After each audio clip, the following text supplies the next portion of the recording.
eh ben, on y va avec deux, trois petites consignes qui seront plus des conseils que des consignes. Et que c'est tout simplement ce que vous avez à l'écran. Pour que cette présentation vous apporte le maximum de valeur, eh bien, on est bien d'accord qu'on va se déconnecter de Facebook ou autres activités virtuelles. Les micros sont coupés. C'est parce que c'est un silence nécessaire. On va mettre son portable en sourdine, par exemple. Et puis, si on a un casque, eh bien voilà, Stéphanie, c'est l'exemple du casque pour se couper de tout bruit ou de toute perturbation extérieure. Un verre d'eau formidable et puis de quoi prendre des notes. Hein, même si un replay vous sera proposé ensuite, prendre des notes, ça permet de s'approprier et puis peut-être de poser un mot qui vous permettra de rejoindre l'espace de discussion afin de donner, voilà, de penser une question, un besoin de précision. Donc, vous voyez, ça s'affiche, hein, besoin de précision, une réaction. Alors, bien évidemment, on ne va pas pouvoir rentrer dans des questions trop développées en cours de visio, hein, vous imaginez bien. Alors, vous pouvez intervenir grâce à l'icône de discussion sous votre vidéo et je me ferai votre porte-parole lors des temps d'échange prévus par Stéphanie. Stéphanie et Coralie pourront faire la pause, comme nous l'avons d'ailleurs décidé avant-hier, hein, à certains moments, pour nous demander si vos réactions voilà, justifient mon intervention ou si vous êtes tellement suspendu à l'image et à vos lèvres qu'il n'est pas question de vous interrompre. Les deux cas de figure. En fait, quand les gens n'ont pas de questions et pas de réaction, c'est très bon signe. Ça veut dire qu'ils sont complètement dedans et ils boivent vos paroles, ils s'imprègnent complètement et après viendra le temps des questions et des échanges. Voilà. Mais nous, on vous laisse cette option-là. Oui, j'ai juste envie de dire, surtout s'il y a des choses qui ne sont pas claires ou si on va un peu trop vite. Voilà. C'est ça, ouais. La précision. C'est les précisions. On ne peut pas rentrer dans un débat à l'intérieur d'une présentation. Hein. Le temps des vraies questions peut-être viendra à la fin. Viendra surtout avec les ateliers hein, dont on parlera. Mais voilà. Alors, donc, je ne sais pas à combien nous sommes actuellement de personnes qui nous ont rejointes. On est 24 pour le moment. Je pense que les gens vont arriver aussi. Voilà. D'accord. Alors, donc, eh bien, on va remercier un certain nombre de personnes et d'institutions sans lesquelles ce genre de démarche ne serait absolument pas envisageable. Et nous tenons à remercier tout d'abord le REAP 73, qui est le réseau d'écoute, d'aide et d'accompagnement à la parentalité en Savoie, qui existe dans tous les départements et qui, depuis les années 2000, accompagne la famille et forcément les associations ou les centres sociaux qui s'intéressent à la parentalité et aux problématiques que cela soulève à un moment où la société évolue terriblement vite avec de nombreux bouleversements et des réadaptations difficiles parfois. On va aussi remercier les élus de Haute-Tarentaise, puisque nous sommes en Haute-Tarentaise. Pour les quelques personnes qui ne connaissent pas du tout la Haute-Tarentaise, cela commence à Centron, vallée de la Tarentaise, en Savoie. Et notre territoire, géographiquement et politiquement, s'achève à Val d'Isère, Val d'Isère-Tignes, et aux confins de l'Italie. Donc, nos élus et la commission jeunesse de Haute-Tarentaise nous accompagnent depuis plusieurs années, et particulièrement ces temps derniers.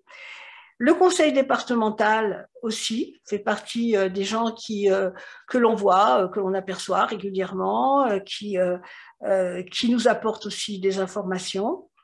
Bien évidemment, la cité scolaire Saint-Exupéry de Bourg-Saint-Maurice, dont nous sommes issus, hein, ce qui est à l'origine, puisque nous avons créé cette association et nous avons donné le nom de la cité scolaire sous la forme Les Saint-Exupériens.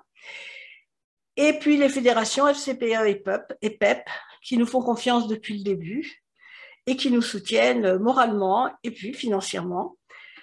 Et on terminera par l'espace d'animation de vie sociale de Haute-Tarentaise, La Ruchette, qui est présente aux côtés de la population et qui ne va faire que croître et se renforcer au fil des années.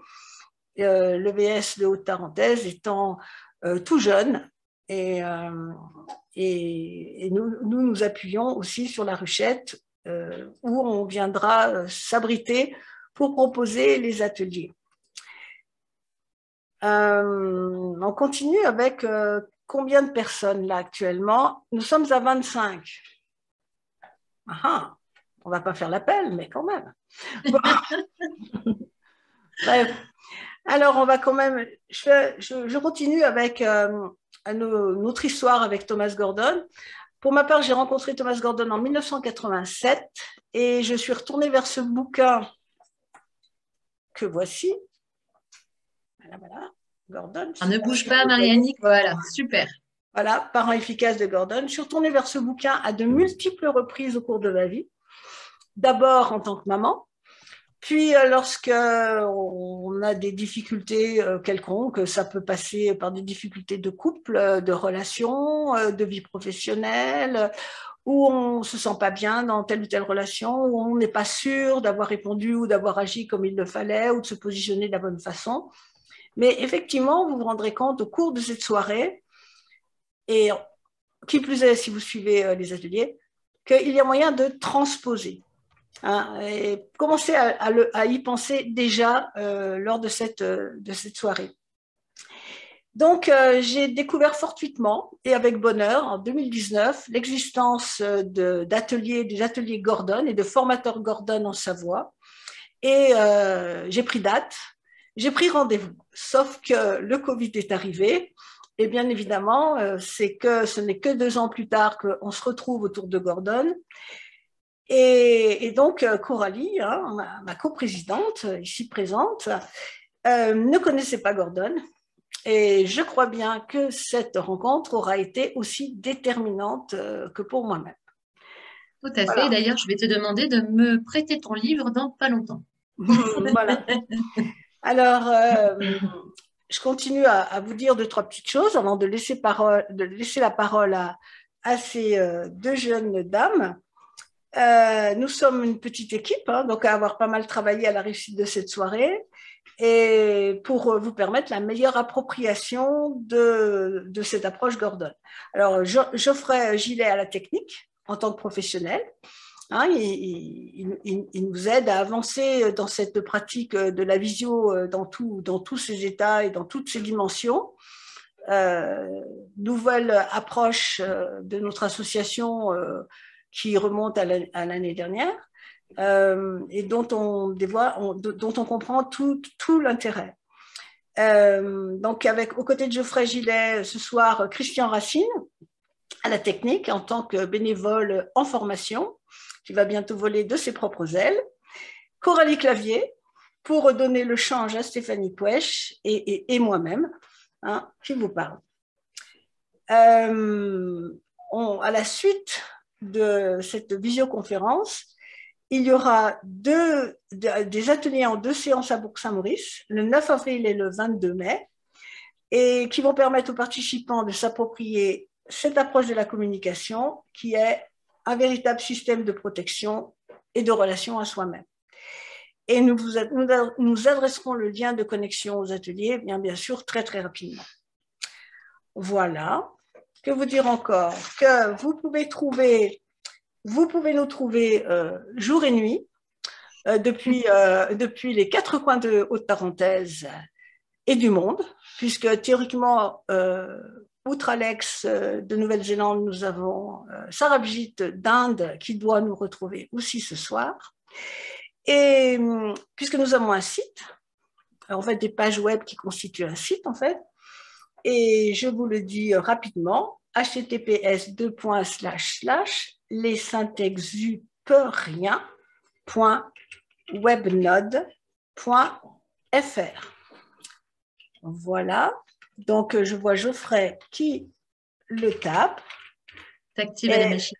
Saint-Exupérien sans S à Saint. Voilà. Hop, c'est très bien. On vous le mettra bien comme il faut. Hein. Mais c'est effectivement une bonne approche que de commencer à aller directement sur cette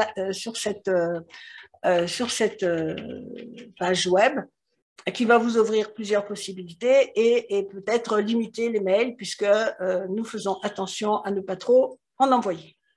Voilà, mes petites dames, allez-y. Bon vent. On invite tout le monde à envoyer une demande de précision. Je prends des notes et dès que vous le souhaitez, eh bien, vous me redonnerez la parole. Bien, bonsoir à tous. Voilà, nous sommes vraiment ravis de vous retrouver pour beaucoup, d'en découvrir de nouveaux. Et puis surtout, nous sommes vraiment ravis d'accueillir ce soir Stéphanie Puech, qui va donc nous faire cette soirée autour de communiquer autrement en famille. Et avant tout, Stéphanie, je vais te laisser te présenter. Bonsoir, bonsoir à tous. Alors, je suis avant tout maman de 3 enfants, un jeune adulte et puis 2 jeunes de 17 ans et demi et 14 ans et demi. Donc, ça m'amène à mobiliser cette approche régulièrement. Au départ, enseignante en collège et lycée, je suis en disponibilité depuis plusieurs années. Je suis aujourd'hui formatrice, consultante au sein d'une coopérative d'activité et d'emploi Ariac dans l'Hérault. Et je travaille dans les champs de la parentalité, la communication, les compétences psychosociales, la prévention et gestion du stress. Voilà. Merci beaucoup. Alors, on va commencer par le début. Qu'est-ce que ça veut dire mieux communiquer en famille? Alors, plutôt que de chercher à imposer son point de vue, se taire, subir la situation, vouloir l'obéissance de son enfant, d'être dans des rapports de force comme un bras de fer, l'intention, ça va être qu'il y ait dans la relation de la compréhension, de la confiance et aussi des recherches de solutions pour que les besoins de chacun, les besoins importants, soient pris en compte dans des situations relationnelles qui posent problème.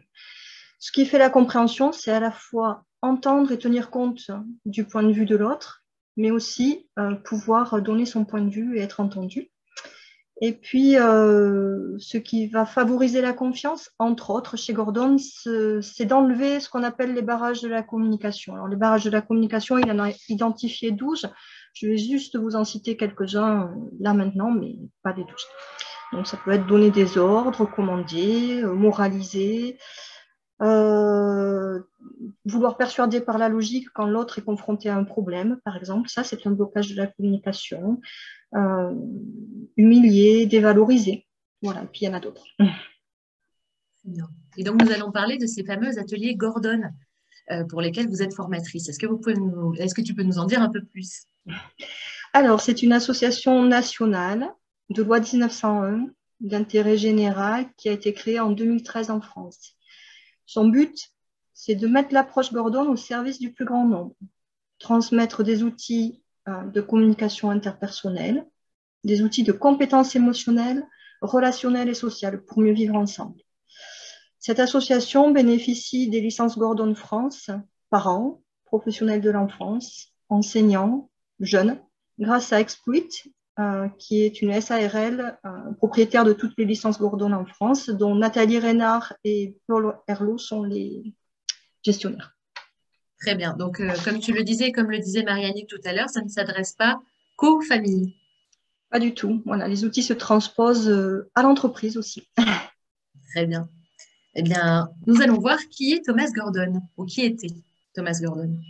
Alors, c'était un psychologue américain, 1918-2002. Il a proposé une nouvelle approche de la communication qu'il voulait simple, efficace, respectueuse des besoins de chacun, et qui s'appuie sur les travaux d'Abraham Maslow et de Carl Rogers. Ça, c'est important parce que son approche s'inscrit dans le courant de la psychologie humaniste et donc le développement de la personne est important pour Thomas Gordon. Ce qui est important aussi, c'est qu'il était persuadé qu'en donnant des outils aux familles, il y aurait beaucoup moins besoin de consulter chez un psychologue. Donc, c'était aussi son intention en diffusant ces outils dans ces ateliers. Donc, en 1962, c'est la naissance des ateliers Gordon. Ils sont enseignés dans 43 pays et ces ateliers fêtent leurs 60 ans en 2022. C'est une véritable alternative au rapport de force. Et Thomas Gordon est considéré comme un pionnier dans la conceptualisation de la résolution des conflits par une approche gagnant-gagnant, appelée aussi résolution de conflits sans perdant. Il a été nominé 3 fois au prix Nobel de la paix pour son approche. Très bien. Bien, allons dans le vif du sujet. C'est parti. Ok. Alors, ce qui est important, dans toute situation relationnelle, c'est déjà d'identifier qui détient le problème. Ça, c'est une étape clé pour aller vers la résolution du problème. Et pour permettre ça, un petit pas, c'est déjà d'identifier ce que vit le parent et ce que vit l'enfant. Alors, on va aller voir déjà du point de vue du parent. Il y a 2 possibilités face au comportement de son enfant. Ou bien en tant que parent, je me sens en accord avec ce que dit ou fait mon enfant. Son comportement ne me pose pas de problème, je suis dans le vert. Ou bien je ne suis pas en accord avec ce que dit ou fait mon enfant, son comportement me pose un problème et je suis dans le rouge. Alors on va un petit peu détailler ce que signifie ce mot comportement. Un comportement, c'est ce qu'une caméra pourrait filmer et tout le monde verrait la même chose. Donc, je vous donne quelques exemples. Mon enfant de 4 ans mange une glace au chocolat sur le canapé. Ou encore, mon enfant a laissé ses jouets en bois dehors et il pleut. Mon enfant me saute dans les bras quand je rentre du travail en criant « Maman !» Nous avons passé dimanche après-midi à jouer à des jeux de société en famille. Ou encore, mon enfant me dit « J'en ai marre, le maître nous donne trop de devoirs. » Donc ça, ce sont des comportements qu'on pourrait filmer. Si je dis « C'est toujours pareil, mon enfant laisse traîner ses chaussures dans l'escalier », alors là, je ne suis pas en train de décrire un comportement, je suis en train d'émettre un jugement sur ce que fait mon enfant. Le toujours pareil, ce n'est pas quelque chose qu'on peut filmer. Donc ça va être plutôt chaque soir en rentrant de l'école, mon enfant a laissé ses chaussures dans l'escalier cette semaine, par exemple.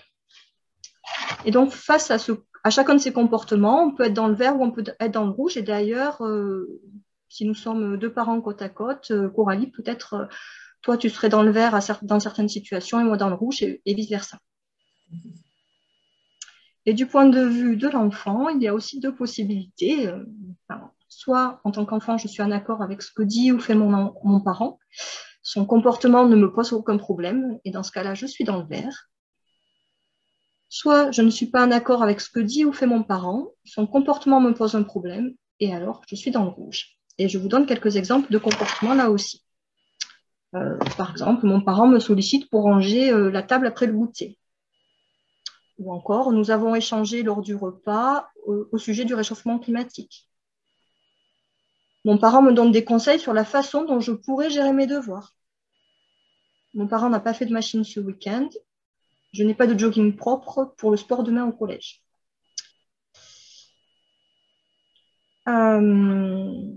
Si je dis mon parent n'en a rien à faire de moi, ça ne va pas être un comportement parce que ce n'est pas quelque chose qu'on peut filmer.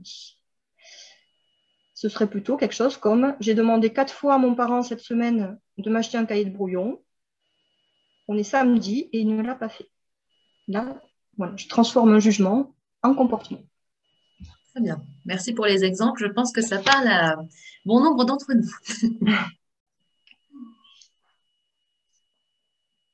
À partir déjà de ça, on va pouvoir décliner 4 situations relationnelles. Et ces 4 situations relationnelles vont permettre d'aller visiter 4 outils que Thomas Gordon propose dans chacune d'entre elles. Très bien. Allons vers le premier outil. Donc, oui, je vais te laisser, juste oui. je le présente, mais je te laisse tout de suite. Okay. Donc, on se place de nouveau du point de vue du parent et dans la situation où votre enfant a un problème qui ne vous appartient pas. C'est-à-dire que c'est lui qui vit une difficulté, c'est lui qui a des besoins qui ne sont pas satisfaits. Très bien. Alors là, dans cette situation-là, on a eu un retour justement de situation avec un jeune qui s'appelle Sébastien, qui est en troisième cette année. Et Sébastien, c'est un garçon qui est très entouré par sa famille. Il y a une très belle communication dans la famille. Tout se passe bien. Mais Sébastien doit faire le choix de quitter la maison l'année prochaine parce que au niveau des notes, malheureusement, ça ne lui permet pas de passer en seconde générale. Et il va quitter donc la maison pour partir en tant qu'interne dans un autre lycée professionnel un petit peu à distance. Et il le vit très mal. Il ne veut pas quitter la maison. Il veut rester. Et donc là, on voit bien que envisager de quitter la maison, ça pose un problème à Sébastien. Et l'outil que... Alors bien sûr, en tant que parent, on peut être touché de la situation, on peut être touché par ce que vit son enfant. Mais là, dans cette situation-là, bien sûr, c'est l'enfant qui a un problème. Il est confronté à une situation qui ne lui va pas. L'outil proposé par Thomas Gordon, c'est l'écoute active. Alors, on va profiter de cette situation pour aller visiter un peu plus en détail ce qu'est l'écoute active. C'est parti. Donc, on mobilise l'écoute active en tant que parent lorsque notre enfant vit un problème dans lequel nous ne sommes pas impliqués.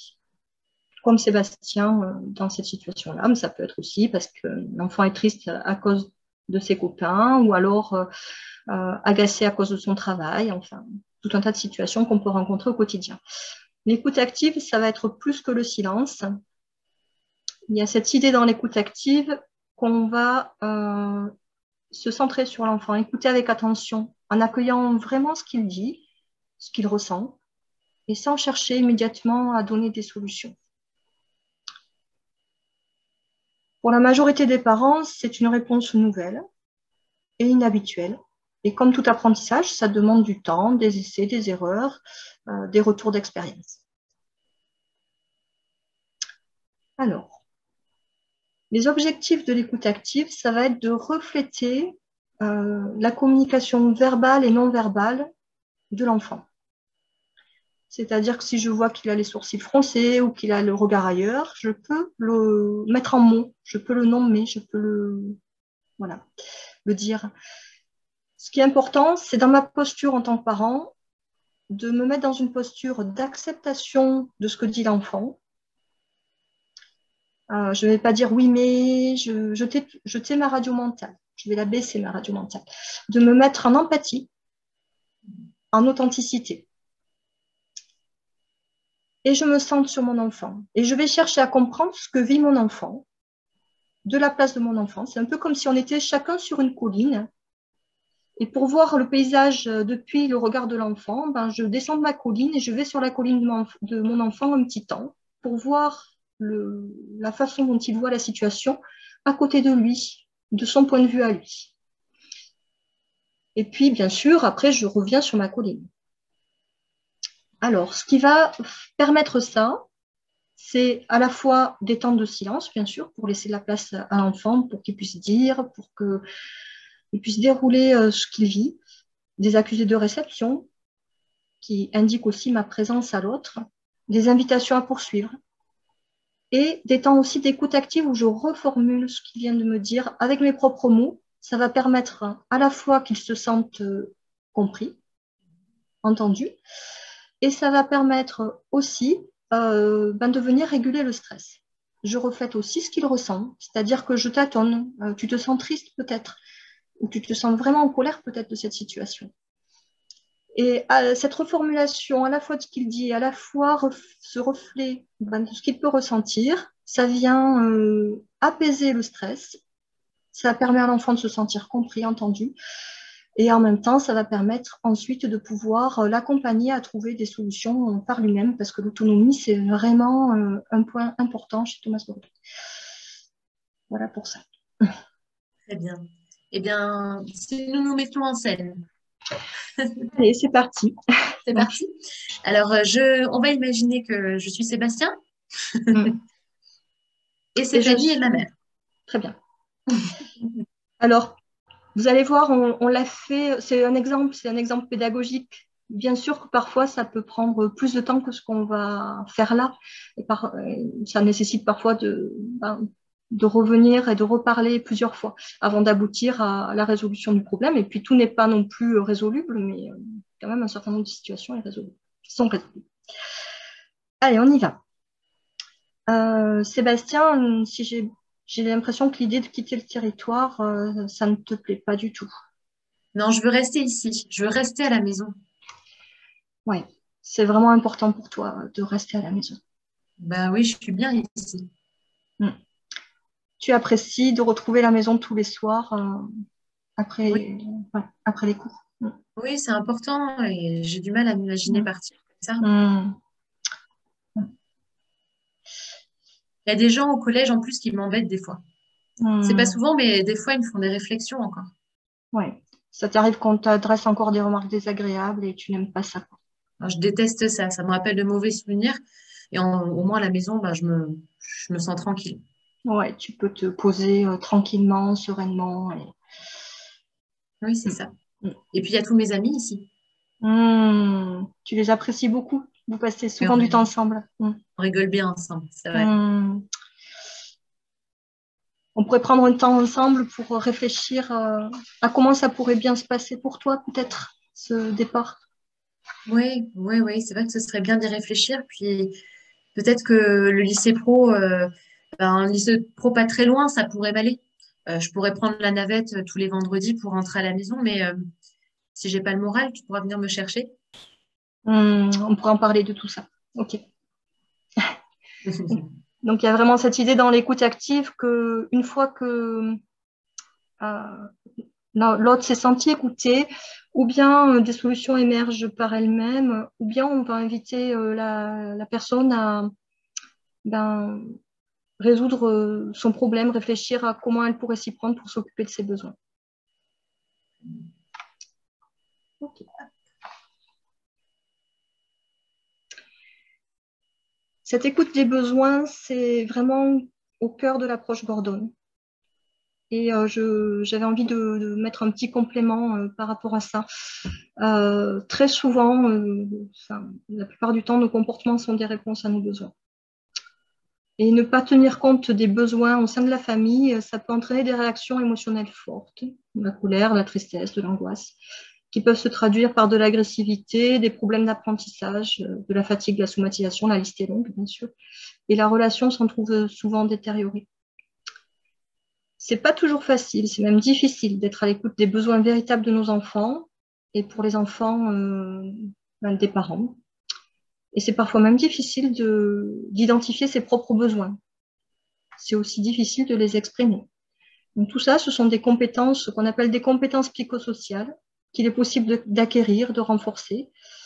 Et ça vient apaiser les relations familiales et ça vient aussi vraiment être un facteur de gestion du stress au quotidien.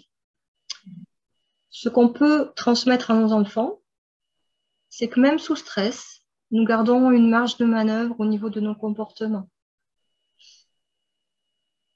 Et voilà, c'est important et on peut le transmettre dès les tout petits, déjà en crèche.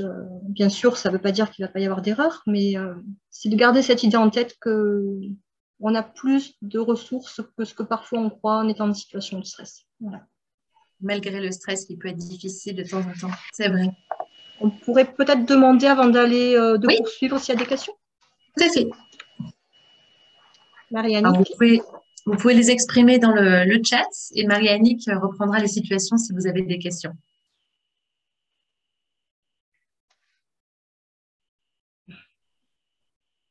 Marie-Annick une fois, Marie-Annick deux fois. On peut peut-être qu'il n'y a pas de questions. Oui, tout à fait. Oh, ok. Ah. Oui, ben, je n'avais pas su cliquer au bon endroit. Voilà, j'ai beaucoup de progrès à faire. Eh bien, écoutez, à vrai dire, j'ai eu une réaction, c'est celle de Séverine, et qui me dit c'est très clair. Donc, voilà. Bon. Hein, voilà, je pense que on peut continuer. Effectivement, on n'est pas très nombreux, on est 26. Mais peu importe le nombre, hein, nous avons la qualité de l'écoute Et effectivement, je crois que les gens sont attentifs. On est forcément attentif à une explication comme la vôtre. Hein. Donc, continuez. C'est parti. C'est très On bien. est reparti, Merci beaucoup. Merci beaucoup. Donc, on revient au cas de situation relationnelle. Et après avoir vu la situation relationnelle où le parent est dans le vert et l'enfant est dans le rouge, nous allons aller voir la situation où parents et enfants sont dans le vert. Ça arrive, et oui. Oui, et on oublie souvent de le noter, de le relever. Et ça arrive plus souvent que les situations problématiques. Simplement que quand nous rencontrons une situation problématique, elle nous prend la tête et elle prend un peu tout l'espace souvent. Et elle marque, c'est vrai. Elle marque, oui. Donc, ces moments-là, ce sont des moments que nous pouvons valoriser, enrichir, nourrir. Et Thomas Gordon propose de faire des messages qu'il appelle qui sont appelés ARP aux ateliers Gordon. ARP tout simplement pour message d'appréciation, message de révélation et message de prévention. Alors, juste rapidement, que sont ces messages? Appréciation, vous vous en doutez sûrement, dans le mot est assez significatif. Je vous donne un exemple. Tu es rentré du collège, tu as fait la vaisselle du goûter, tu as tout rangé, et moi, en rentrant du travail, j'ai pu directement préparer le repas. C'était soutenant et j'ai fait ça sereinement et j'ai envie de te dire merci. Voilà. Un message de révélation, ça va être des messages qui vont permettre de révéler nos valeurs, ce que nous pensons, ce que nous pouvons ressentir aussi, dans des moments où c'est tranquille et serein. Et ça permet à l'autre de mieux nous connaître. Donc, par exemple, ça m'a plu d'être bénévole au festival de musique organisé par ton enseignante. J'ai vraiment apprécié ça. Et puis, les messages de prévention, c'est pour anticiper une situation qui pourrait être problématique. Une situation qui pourrait me mettre dans le rouge. On indique à l'autre son besoin. On peut même faire une demande. J'ai eu une semaine éprouvante au travail. J'apprécierais, j'ai besoin que vendredi soir, quelqu'un prenne le relais pour le repas, pour que je puisse vraiment souffler, parce que là, j'en peux plus. Voilà. Donc, j'indique clairement à l'autre mon attente. Bien sûr, ça peut être non, mais ça peut être autrement, et puis on va en discuter. Ces messages-là, j'avais envie de vous dire quelque chose de plus. Oui. C'est vraiment important pour Thomas Gordon que cet espace-là, il grandisse dans la famille. Et tous les outils mobilisés, donc l'écoute active et puis les autres que nous allons voir ensuite, ils ont aussi pour effet que cet espace sans problème puisse prendre de plus en plus de place. Et donc, on rencontre moins de situations problématiques. En tout cas, dans la relation. Voilà, c'est bon pour cette idée. Ok. Alors, du point de vue du parent. Il y a beaucoup de rouge de ce côté-là. Voilà. Le parent est dans le rouge. Donc, votre enfant a un comportement qui vous dérange. Je ne sais plus si on a une situation pour ça. La situation de Sacha? C'est ça. Oui, c'est ça. Tout à fait. Donc, c'est exactement ça. Très bien. Alors moi, je vais vous expliquer la situation. Stéphanie, je lui ai glissé déjà, vous vous en doutez. Sacha, elle a 14 ans et elle a une grande sœur qui s'appelle Julie, qui a 16 ans. Julie, malheureusement, a eu des idées noires pendant plusieurs années et ses parents ont été vraiment très, très présents pour la soutenir. Ils sont également présents pour Sacha. Mais cette dernière se retrouve actuellement à être de temps en temps violente dans ses paroles et parfois même ses gestes, mais dans ses paroles particulièrement envers sa sœur, ses parents et parfois même sa grand-mère. Donc ça va au-delà même du cadre du domicile. Même si elle les aime très fort et qu'elle leur montre d'ailleurs, et particulièrement sa sœur. Sacha s'est rappelé à ses parents qu'elle est là, au point que dernièrement, elle a dit à son entourage que ses parents avaient été violents envers elle, alors que ce n'était pas le cas. Donc là, dans cette situation que tu partages avec nous, on voit bien que les parents ont plusieurs problèmes. à la fois le comportement de Sacha quand il y a de l'agressivité dans ses paroles avec diverses personnes et cette accusation de violence de ses parents envers elle auprès de son entourage. Quand nous avons comme ça plusieurs situations qui nous posent problème, en général en tant que parent, ça va être important de choisir qu'est-ce qu'on va aborder avec l'enfant en priorité. Parce que si la liste est vraiment trop longue, s'il y en a plusieurs points, le risque c'est que l'enfant se décourage. C'est comme nous, adultes, si notre chef nous dit au travail une liste de plusieurs points de choses qui ne vont pas, à un moment donné, la motivation pour changer les choses, ça va être compliqué pour qu'elle émerge. Donc là, l'idée, c'est de choisir son cheval de bataille. Donc, on pourrait choisir, là, ce soir, les accusations de violence de ses parents envers elle auprès de son entourage, ce qu'elle a pu dire voilà, de faux à son entourage. Et Thomas Gordon, dans ce cas-là, donc le parent a des besoins, qui sont en creux face à ce comportement de son enfant, et il va pouvoir dire à son enfant ce qu'on appelle un message-jeu de confrontation chez Thomas Gordon. Donc, on va pouvoir aller sur la diapo message-jeu pour voir un peu plus de quoi il s'agit. Ce qui est important, c'est toujours l'intention chez Thomas Gordon. Pourquoi je dis, est-ce que je vais dire l'idée, c'est vraiment la relation. C'est-à-dire que si je ne dis pas, ça va venir abîmer la relation. C'est pas toujours facile de dire, ça dépend des personnes, on est plus ou moins à l'aise avec ça. Et il y a aussi cette question de comment dire pour être entendu. Ça, c'est voilà. Et le message-jeu d'affirmation que nous allons voir, le message-jeu qu'on appelle aussi de confrontation, c'est un message qui va permettre d'être entendu plus facilement, plus efficacement. Plus efficacement que les messages tues qu'on peut être tenté de dire dans ce type de situation. Voilà, comme tu te comportes comme une menteuse, on ne peut pas te faire confiance, voilà, ce genre de phrases qui laissent des traces, qui abîment à la fois la relation, mais aussi la confiance et l'estime chez nos jeunes. Donc, voilà. Si on enlève ça, qu'est-ce qu'on met à la place? On va aller. Avant que je vous montre comment se construit un message de confrontation, c'est important dans une situation où nous sommes dans le rouge en tant que parents, ou alors si c'est un jeune qui est dans le rouge, ça va être la même chose, d'identifier vos sentiments et vos besoins face au comportement de l'autre. Ça va être aussi important d'identifier quels sont les effets concrets et tangibles que ce comportement de l'enfant a sur moi. Parce que dès lors que j'identifie tout ça et que je peux le communiquer à l'autre, je vais parler de moi. Je ne vais pas poser de jugement sur l'autre. Je ne vais pas poser d'accusation, de dévalorisation. Je vais juste communiquer ce que ça me fait, cette situation, ce comportement. Et ça va permettre d'être entendu plus facilement.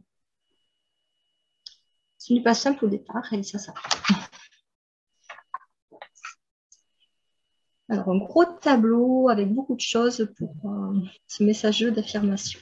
Il est fait en 3 parties. La première partie, on retrouve la description du comportement. Donc ça, c'est important. C'est-à-dire que c'est bien un comportement dont on va parler et pas de ce jugement qu'on peut avoir qui arrive parce on est touché par la situation. Donc, un comportement, c'est ce que je peux voir, ce que je peux entendre, ce que je verrais si j'étais en train de filmer la situation. Donc ici, tu as dit à l'entourage que nous étions violents envers toi. Je peux mettre du tu dans une description de comportement, ça c'est OK. Simplement que je ne fais pas d'accusation, je décris simplement la situation. Quels sont les effets concrets et tangibles sur nous en tant que parents? Ça nous a amené à prendre du temps avec chaque personne de l'entourage à qui tu avais dit ça pour pour échanger, pour Justifier. justifier, oui. Et ça nous a pris beaucoup de temps et de l'énergie aussi. Comment on s'est senti? On s'est senti très contrarié de ça. Et puis, il y a eu d'autres effets concrets, tangibles, qu'on peut ajouter aussi, qu'on peut partager. Puis, ça a aussi, ça abîme la relation de confiance qu'on avait entre nous.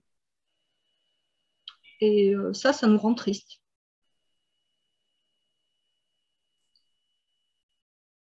Voilà pour la construction possible du message d'affirmation dans cette situation-là, avec Sacha.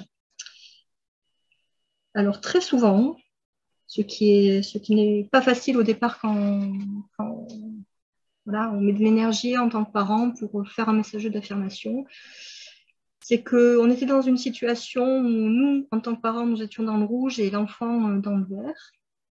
Et le fait de communiquer, même de façon bienveillante, authentique, ce qui se passe pour nous, ça fait basculer l'autre dans le rouge. Donc, on passe d'une température émotionnelle dans le vert à une température émotionnelle dans le rouge, qui est plutôt haute. Et ça signifie que l'autre est touché tout simplement par la situation, donc il a aussi des besoins qui sont en creux. Et donc, pour pouvoir faire baisser cette température émotionnelle, mais aussi et surtout et avant tout pour comprendre ce qui se passe pour l'autre, un outil qui est là à la portée avec Thomas Gordon, ça va être l'écoute active. Très souvent, on va avoir besoin d'écouter beaucoup plus que ce qu'on va s'affirmer, pour comprendre, pour faire descendre la température de l'autre, pour qu'il y ait de la communication qui s'ouvre. Mais c'est important en même temps de ne pas s'oublier et de se réaffirmer régulièrement, tout en continuant à écouter pour bien comprendre. Et il arrive un moment où ça chemine, et puis la situation s'éclaircit et on comprend finalement quels sont les besoins de part et d'autre. Et à ce moment-là, la température émotionnelle a bien baissé et c'est un moment où on va pouvoir chercher des stratégies pour que ça se passe mieux. Et en effet, il faut du temps. Ça, j'aime beaucoup cette ligne de temps. On ne peut pas tout résoudre en claquant des doigts. Ça prend du temps. Ça prend du temps et parfois on s'y reprend à plusieurs reprises parce que ça monte et puis les portes claquent et puis on y revient parce que la relation est importante et c'est important de ne pas les laisser des chantiers comme ça, trop de chantiers comme ça en suspens et donc on y retourne. Et on pourrait faire un petit exemple d'échange. Tout à fait. Alors cette fois, je suis Sacha. Et je te laisse être ma mère à nouveau, Stéphanie. Oui. Alors du coup, je viens de te faire le message de confrontation. Et donc, je réponds. Et tu réponds. Je l'ai dit pour plaisanter et ils l'ont pris au sérieux. C'est pas de ma faute. Tu ne pensais vraiment pas que ce serait pris au sérieux? Ben oui, je n'ai pas compris.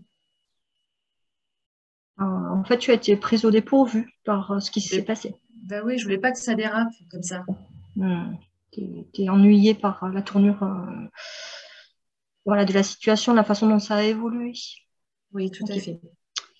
Ok, donc là, juste pour faire un petit temps d'arrêt, il y a eu le message d'affirmation, de confrontation. Et suite à ça, Sacha a répondu, je l'ai dit pour plaisanter, c'était pas sérieux. Donc on comprend à sa réponse que en fait, c'est pas tout tranquille pour elle d'entendre ça. Donc l'idée, ça va être de basculer en écoute et d'aller voir qu'est-ce qui se passe pour elle. Quand on sent que c'est un peu descendu, on va pouvoir se réaffirmer. Parce que c'est pas fini et tout n'est pas clair en fait. Et on veut être entendu aussi dans ce qu'on a dit. Ouais. Donc de notre côté, Sacha, ça n'a pas été simple d'expliquer à l'entourage que c'était pas vrai, qu'on n'était pas violent avec toi. Et surtout, on a vraiment besoin de confiance avec toi, entre nous, dans la famille, tu vois. Ouais, mais bon, vous n'avez qu'à pas vous occuper autant de Julie. Tu trouves qu'on s'occupe beaucoup de Julie et tu es fâchée contre nous de ça. Oui, vous n'avez Dieu que pour. tu as vraiment besoin qu'on soit attentif à toi aussi. On est vraiment assez. Vous ne faites jamais attention à moi. Je comprends que ça te touche. Tu as vraiment besoin qu'on soit plus présent pour toi. Oui. Donc, tu vois, papa et moi, on a vraiment besoin d'une relation de confiance avec toi. Ça, c'est fondamental pour nous. Et de ton côté, ce qu'on comprend, c'est que tu as besoin d'attention de notre part, vraiment. On voudrait réfléchir avec toi à comment est-ce que ça pourrait se passer autrement quand tu as besoin qu'on soit plus attentif à toi. Donc là, voilà, on a alterné ces temps d'affirmation, ces temps d'écoute, et puis quand la situation se clarifie, on va pouvoir ouvrir vers des solutions, une réflexion en tout cas sur comment faire autrement pour que le comportement puisse changer. Alors, je ne suis peut-être pas allée au bon endroit. C'est ça La résolution de conflits, c'est ça? Voilà, c'est ça. C'est-à-dire qu'en fait, tu peux revenir à la précédente, Oui, ça va très bien. Je ne sais pas si tu peux revenir facilement. Voilà, je vais revenir à celle-ci. À la rouge, juste après. Voilà. À la rouge, voilà. On est parti d'une situation relationnelle où le parent était dans le rouge et l'enfant était dans le vert avec Sacha. Et en fait, ça a évolué, c'est-à-dire qu'on s'est rendu compte que l'enfant aussi était dans le rouge. Donc, nous sommes dans le cas d'une situation où il y a conflit de besoins et Thomas Gordon propose une résolution de conflit gagnant-gagnant qu'on va aller voir un peu plus en détail à l'appui de cette situation que tu nous as apportée, Coralie. Alors, juste petite pause peut-être là, si quelqu'un avait une question par rapport au message jeu, parce que je pense qu'on a fait un bon tour sur cet outil. Peut-être que Marie-Annick a reçu des petits retours. Alors, pas de petits retours. Je pense que vous êtes effectivement très, très claire et très performante dans votre présentation de ces échanges et l'analyse que vous en faites. Mais je pense que pour des gens qui sont exposés pour la première fois à ce type d'analyse, il va leur falloir un temps d'appropriation. Bien sûr. En fait, Marie-Annick, je veux le juste... prérequis, excuse-moi, le prérequis, c'est que la relation est fondamentalement saine, c'est-à-dire que les deux personnes, bon, alors pour le coup, parent-enfant, en général, la situation est saine. Et c'est vraiment le moteur, hein, cet intérêt pour l'autre et ce désir d'aller vers le mieux. Oui, c'est évident que si un collègue a des comportements qu'on peut qualifier, je ne sais pas, de pervers ou d'harcèlement, on va pas, on va dire le moins de choses possible sur nous et on va changer de stratégie. C'est pas une stratégie en toute... Ça ne va pas fonctionner de la même manière. Alors c'est là où l'indication de transposition a ses limites. Hein. Tant que les deux parties ont un vrai désir d'amélioration de la relation, oui, tout est transposable. Mais encore faut-il qu'il y ait ce vrai souhait.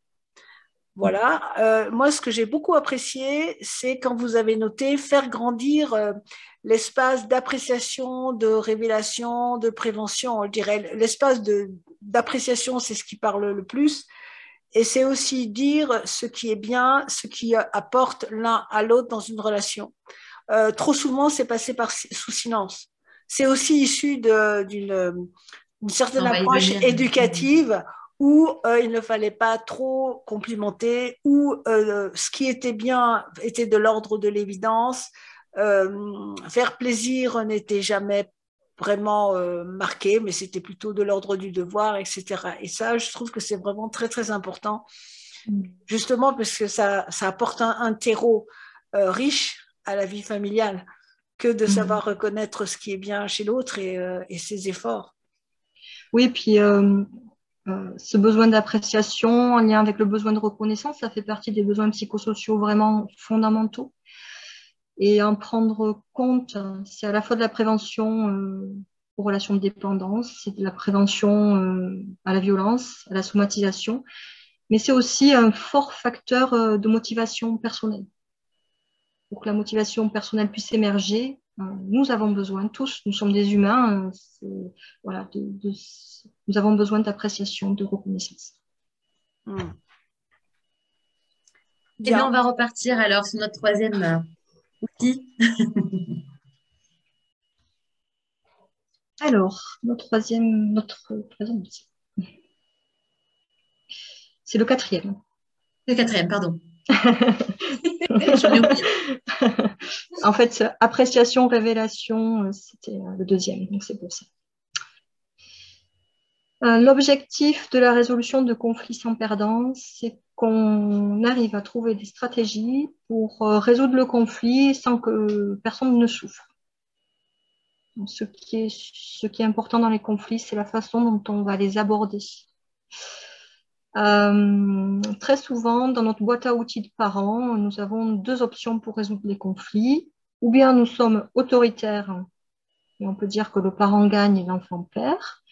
Ou bien nous laissons tomber, voilà, on dit, bon, allez, ras-le-bol, je laisse tomber, c'est ce qu'on peut appeler être laxiste, et l'enfant gagne et le parent perd. À côté de chacune de ces deux stratégies, on pourrait mettre, quand le parent gagne, un petit sourire, et puis quand l'enfant perd, un bonhomme qui n'est pas content, et puis vice-versa dans la deuxième situation.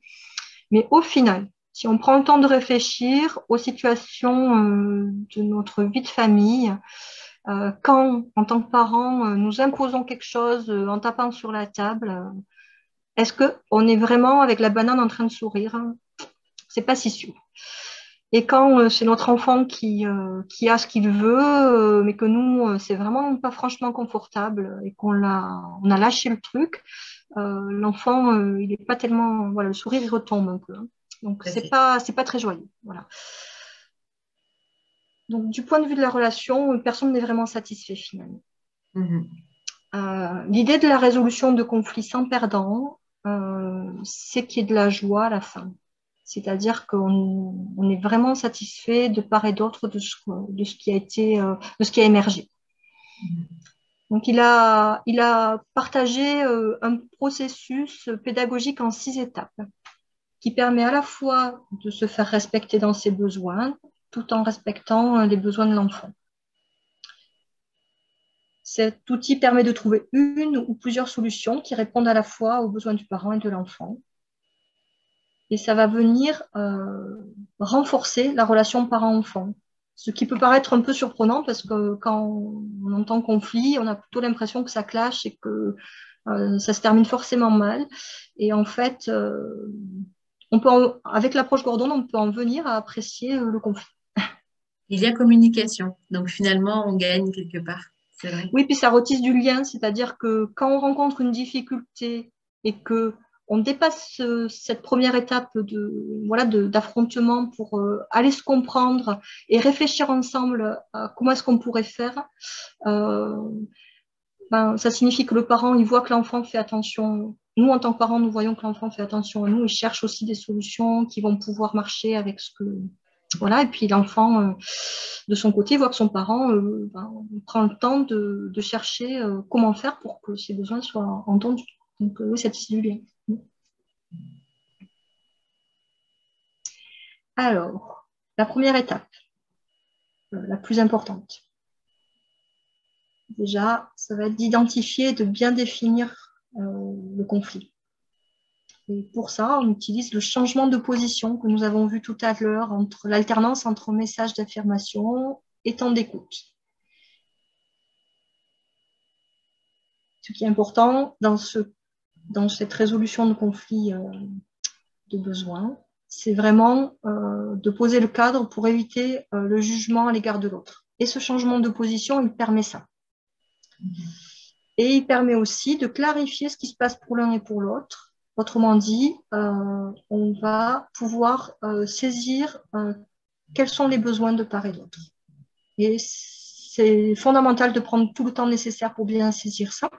Autrement, le processus ne va pas fonctionner. Ce qu'on va mettre en place, en fait, ça va mouliner, on va voir le problème réémerger parce que les vrais besoins n'ont pas été bien clarifiés. Et d'ailleurs, un certain nombre de... Non, ça me fait penser à ça aussi, que je peux partager ça. Un nombre significatif de conflits peuvent être résolus dès cette première étape. Parfois, il y a quelque chose de tout simple qui émerge et on n'a pas besoin de faire les étapes qui suivent. Voilà. Donc, c'est une étape importante.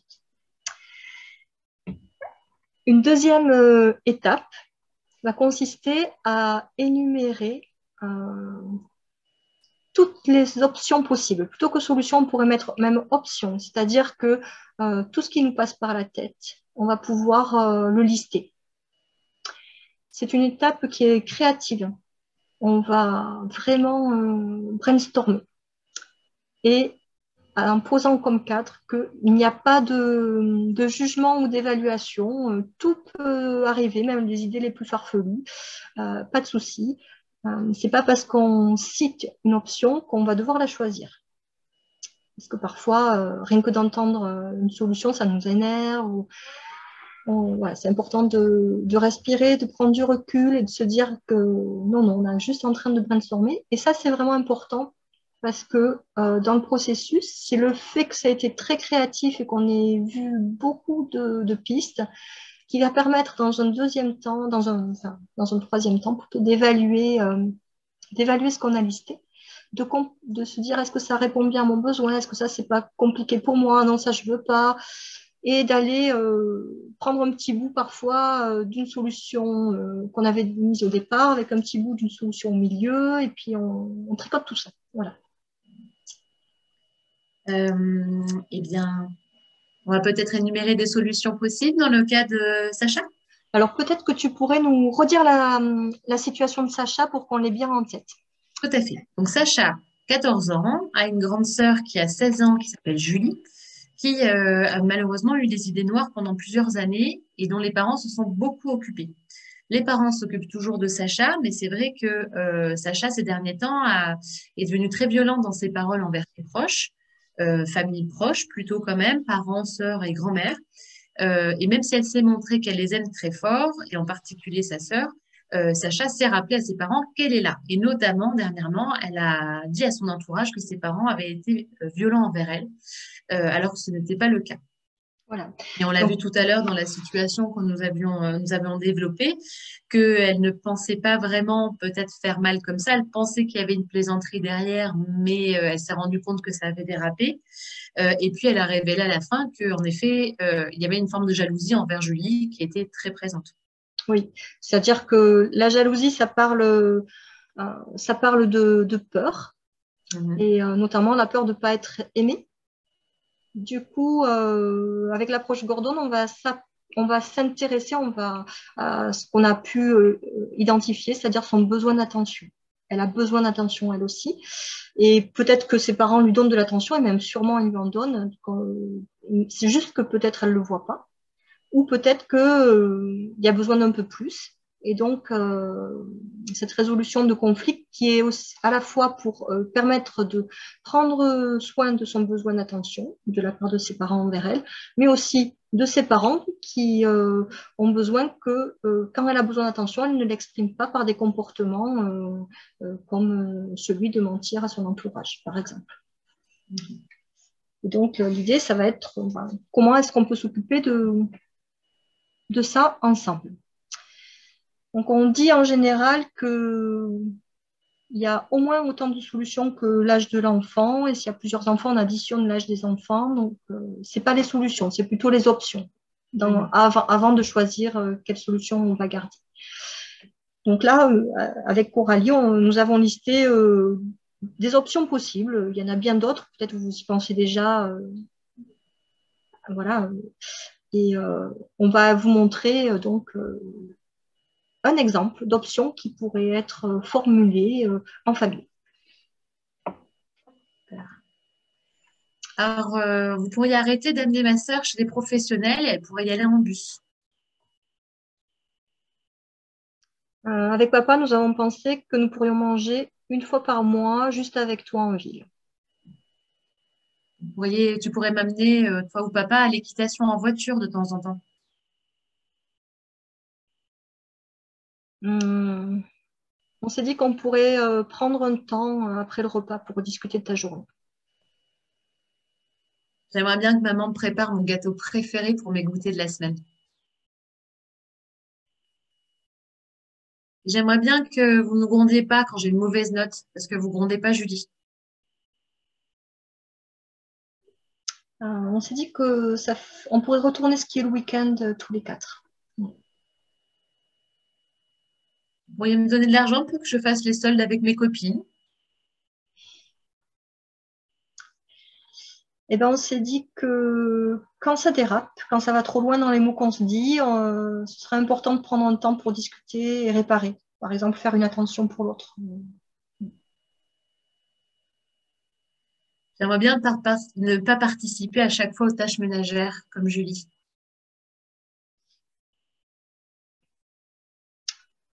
Euh, on s'est dit aussi que on pourrait se mettre des petits post-it sur les portes des chambres pour se partager ce qu'on apprécie de ce qu'on fait les uns les autres. Tu vois, par exemple, j'ai apprécié que tu m'envoies un SMS pour me dire que tu arriverais avec 30 minutes de retard ce soir.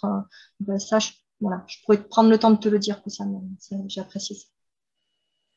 C'est vrai que j'aimerais bien ne pas aller au collège quand j'en ai pas envie, comme Julie, quoi. Ouais. Donc voilà, donc on accueille tout ce qui vient, on le note pour pas oublier. Et puis, pour cette deuxième étape, ce sera tout bon. On va aller voir la troisième étape qui va consister à évaluer les options énumérées. Qu'est-ce que nous pensons des solutions que nous avons devant nous et qu'est-ce que ça nous fait, comment nous le vivons. C'est vraiment important à cette étape que chacun soit honnête et exprime ses véritables sentiments. En disant c'est pas de ça dont j'ai besoin, je ne pense pas que ce serait réaliste, ça m'irait pas parce que ça, oui, vraiment, non, ça non. Ce que je choisis en tenant compte de ce que j'ai entendu, c'est, enfin voilà, voilà, évaluer toutes ces solutions, toutes ces options. Et donc, on prend le temps de voir les avantages et les inconvénients. Qu'est-ce que ça veut dire en pratique? Cette étape, c'est un peu risqué parfois. C'est un terrain qui peut être un peu glissant. Et donc, ça va être vraiment important de reposer le cadre. Voilà. Et d'employer à la fois des messages en jeu quand chacun parle de son vécu et de mobiliser l'écoute active. Voilà. Pour désamorcer les réactions qui pourraient être encore chargées émotionnellement. Voilà, et je vous le disais tout à l'heure, mais en évaluant toutes ces options déjà mentionnées, parfois, il y a une idée nouvelle qui jaillit et c'est OK de l'accueillir et de surtout pas voilà, c'est pas parce qu'elle n'avait pas été notée qu'on ne la prend pas. Donc, on reste ouvert dans ce qui peut émerger. Alors, Coralie l'a présenté sous forme de tableau qui correspond exactement qui est parfait pour pouvoir évaluer chacune des options avec une colonne parent et une colonne enfant pour qu'on voit bien qu'est-ce qui va être bien à l'autre, qu'est-ce qui ne va pas. Voilà. Pour chacun. Donc là, on va peut-être regarder les six premières propositions, les 6 premières options et imaginer ce que ça pourrait donner dans le cas de Sacha. Voilà, c'est ça. On ne va pas tout faire, ce serait trop long. Donc, on y va? C'est parti. Donc, je regarde la première option que tu as citée, arrêter d'amener ma soeur chez des professionnels, elle y va en bus. Ça, je me dis que ça permettrait qu'on ait peut-être plus de temps à la maison, parce que moins dans les transports, c'est pour ça que tu l'as noté peut-être. Oui, c'est pour que vous soyez plus souvent avec moi. Et puis, elle peut aussi y aller en bus, quoi, Julie. Okay. Alors, tu vois, pour moi, c'est vraiment important de prendre un temps avec les professionnels pour entendre ce qu'ils ont à dire après le rendez-vous.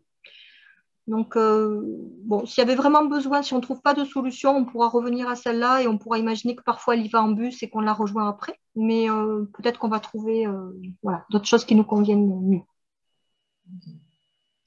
Alors, qu'est-ce que tu penses si nous mangions une fois par mois, juste papa ou moi, avec toi en ville? Ah oui, ce serait vraiment super. Même si de temps en temps, on peut y aller tous les trois, si on y arrive, ce serait vraiment bien. Donc Ça, ça, j'aimerais. donc ça c'est une option qui te va bien et du coup, c'est un vrai moment d'attention envers toi. Oui, tout à fait. Ok. Si vous pouviez Euh, m'amener pour l'équitation en voiture de temps en temps. hmm. Alors, euh, bah écoute, c'est vrai que tu y vas 3 fois par semaine et que chaque fois tu vas en vélo. Euh, Peut-être que une fois dans la semaine, je pourrais te récupérer. Bien, j'ai la Euh, flemme de temps en temps, tu sais, d'y aller en ouais. vélo. Et puis moi, ce qui me plaît bien, c'est que du coup, on peut échanger aussi après les cours, tu vois. Donc, c'est un moment aussi ensemble et à la fois on te soutient et à la fois on peut discuter. Mm. Donc, pourquoi pas une fois par semaine? D'accord. Alors, qu'est-ce que tu penses de prendre un temps après le repas pour discuter de ta journée, de notre journée? Alors moi, je trouve ça bien, mais si c'est pour me faire engueuler quand je rentre pour parler des notes et tout ça, je sais pas. Vous Donc, imaginez quoi un peu? ben écoute, un temps plutôt convivial où on peut parler ben, de ce qui s'est passé dans la journée. Toi, tu puisses aussi nous partager ben, comment tu as vécu ta journée. Et ce qui est bien aussi alors, pas que ce Et qui est... ouais, D'accord. ce qui est bien Ok. aussi. Ouais, ouais. Ah, ça, ce serait bien alors. C'est vrai. Mm. On peut se garder les moments pour discuter de ce avec quoi on n'est pas d'accord à d'autres moments. Voilà. C'est plutôt un temps pour prendre la météo, savoir comment c'était pour toi. D'accord alors. Donc, on garde. Ça marche. Et me donner de l'argent pour que je fasse les soldes avec les copines?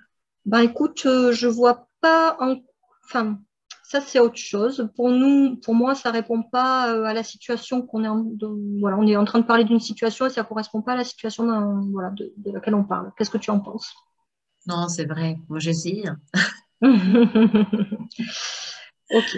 Et puis, on a convenu que voilà, tu avais de l'argent de poche et avec cet argent-là, tu t'occupes aussi des soldes. Donc, voilà, a priori, enfin, c'est non. D'accord. Allez, l'autre solution, l'autre option. Ben, maman, que tu me prépares mon gâteau préféré pour mes goûters de la semaine. Ça me ferait super plaisir. Alors, écoute, pourquoi pas te préparer ton brownie aux noix en début le dimanche. Et puis, voilà, tu l'as pour la semaine. Puis, si tu as besoin de plus, on complète avec des gâteaux parce que j'ai pas le temps forcément d'en faire plusieurs, mais le dimanche, ça marche. D'accord. Et ça me va aussi. Ok, bon, ben voilà. Voilà comment on peut se mener une évaluation des options que nous avons listées en étape 2. Dans la quatrième étape, on va revenir sur cette évaluation. Et Marianique, tu as une question? Euh, je dirais que c'est pas vraiment que j'ai une question. Aussi, j'aurais des petites choses à vous dire de ma part, mais je voudrais surtout faire passer un sondage aux participants.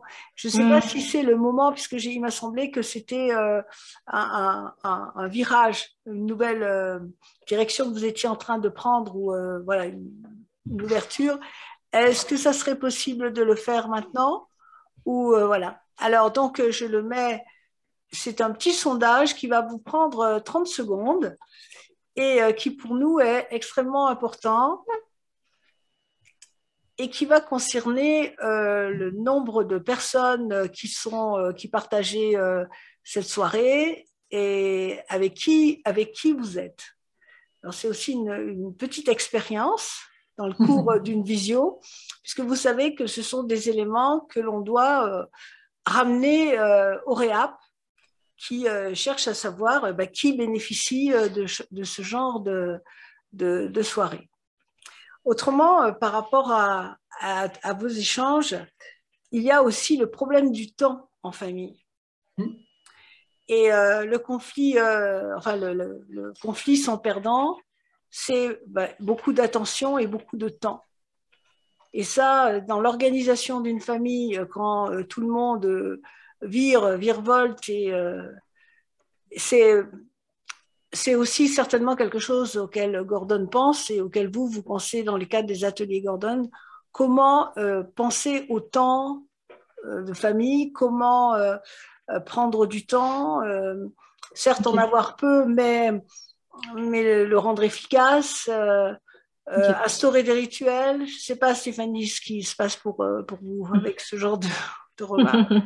Je pense qu'il y a autant de familles que de solutions possibles, mais c'est certain que c'est pas tout simple. On n'a pas le temps de dire tout ce soir, hein, bien sûr, mais une des conditions pour que la résolution de conflits fonctionne, c'est qu'on soit déjà tous d'accord pour se poser et pour en parler, et que ce soit le bon moment pour chacun. Je ne vais pas pouvoir faire de l'écoute si je suis tracassée par ce qui arrive juste après ou si j'ai pas délimité le temps de manière très claire. Donc, il y a des rituels, effectivement, qui peuvent se mettre en place. Je pense à une famille, ils faisaient soirée pizza et ce soir-là, en mangeant la pizza, on allait parler de choses qui allaient bien, mais aussi de conflits. Voilà, enfin, il y a des rituels à inventer probablement. Nous, il y a eu des périodes où c'était une fois par semaine dans notre famille, et puis les enfants ont grandi et les activités faisaient que c'était plus possible une fois par semaine, et on est passé à une fois par mois. Voilà, et on choisit du coup, parce que le bénéfice ce qui est sympa, c'est de mettre les conflits aussi sur un tableau dans la cuisine ou les points de désaccord ou les besoins de les noter. Parce que parfois, je note à chaud en étant furieux de quelque chose ou triste de quelque chose, et puis la semaine passe et puis ça s'est résolu ou c'est plus si important. Donc, ça permet de garder présent vraiment avec le temps qui passe ce qui est fondamental à aborder en famille. C'est quand même une approche qui est complètement différente de la famille que l'approche traditionnelle. Hein. Moi, je fais partie d'une génération où il était normal, on était en famille, les choses se faisaient, ça finirait bien par passer. Les échanges n'étaient pas à l'ordre du jour, les échanges parents-enfants n'étaient pas à l'ordre du jour. Ça doit rester vrai, y compris pour les plus jeunes générations, puisque en général, on reproduit ce que l'on a vécu soi-même en famille. Donc, il y a un vrai travail à faire sur ce qu'est une famille, l'engagement au niveau du couple et dans la relation parent-enfant, justement, puisque chacun va se développer d'une façon indépendante et non pas naturellement, quoi. Alors, oui, c'est certain. Après, c'est pas parce qu'on a vécu ce qu'on a vécu qu'on le reproduit systématiquement, mais parfois, si on est en mode automatique, c'est ce qui peut se passer, effectivement. Et puis, j'ai envie juste de partager une expérience que j'ai eue assez dernièrement, il y a un peu plus d'un mois. J'ai échangé avec des personnes qui avaient plus de 80 ans et elles étaient terriblement émues en racontant des situations de famille et qui remontaient à leurs 10 ans. C'était comme si c'était hier. Donc, il y a des choses, effectivement, ça passe, on n'en parle plus et ça passe, mais il y a des choses c'est plus compliqué. Puis, voilà. Donc, ça vaut le coup. Voilà, ça vaut le coup parce que ça permet à la situation de ne pas se figer, de ne pas rester bloqué. Ça remet du mouvement et ça permet finalement que des situations qui pourraient devenir très, très compliquées se résolvent plutôt simplement. Alors, tout ne se résout pas, bien sûr, mais il y a quand même un certain nombre de situations familiales qui peuvent se résoudre simplement. Et voilà ce que j'avais envie de partager. Est-ce que tout cela, ça ne viendrait pas aussi de la perception que l'on avait des enfants autrefois et qui a évolué? Sûrement, oui, là, bien sûr. De la connaissance des possibilités cognitives, affectives des enfants. Enfin, bon, l'exemple le plus criant, c'est pas vraiment au niveau de la communication, c'est que, par exemple, jusque dans les années 80, on était persuadé que les enfants qui étaient nés avant terme ne souffraient pas. Oui, il y a beaucoup de croyances. On est d'accord, des choses absolument ahurissantes. Bon, alors on n'est pas sur le même registre, mais la non-connaissance de la personne humaine, de ses débuts et en cours de son développement, de même que les enfants n'étaient pas censés comprendre les histoires des grandes personnes. Or, faux, les enfants comprennent absolument tout. Voilà. Donc, ça a forcément une influence sur la vie de famille. Oui, absolument. Et les neurosciences aujourd'hui, elles viennent aussi révéler ça. Donc, voilà. Ça accélère. Voilà, c'est en cela que ça peut être une véritable éducation. Ce que vous abordez là, bon, enfin, moi, je ne l'avais jamais perçu avant ce soir. Cela donne envie d'aborder l'organisation familiale et par rapport à son temps et par rapport à son mode relationnel. Et d'en parler franchement. Et oui, puis on a des pays pas très loin qui peuvent être inspirants. Par exemple, les pays comme la Finlande, comme la Norvège, comme la Suède sont des pays qui sont précurseurs au niveau de la relation dans la famille, avec des conséquences sociétales importantes, notamment au niveau de la violence qui baisse, des prisons qui ferment. Donc ça vaut le coup. Ça vaut le coup de voir, pas seulement dans la famille, mais aussi plus largement la relation aux enfants, de continuer à la voir autrement et de continuer à travailler sur la posture de l'adulte envers l'enfant. Et bien sûr, des enfants envers les adultes aussi, mais ils modélisent beaucoup. Donc, voilà. D'accord. On va vous laisser reprendre. Ça marche. Voilà.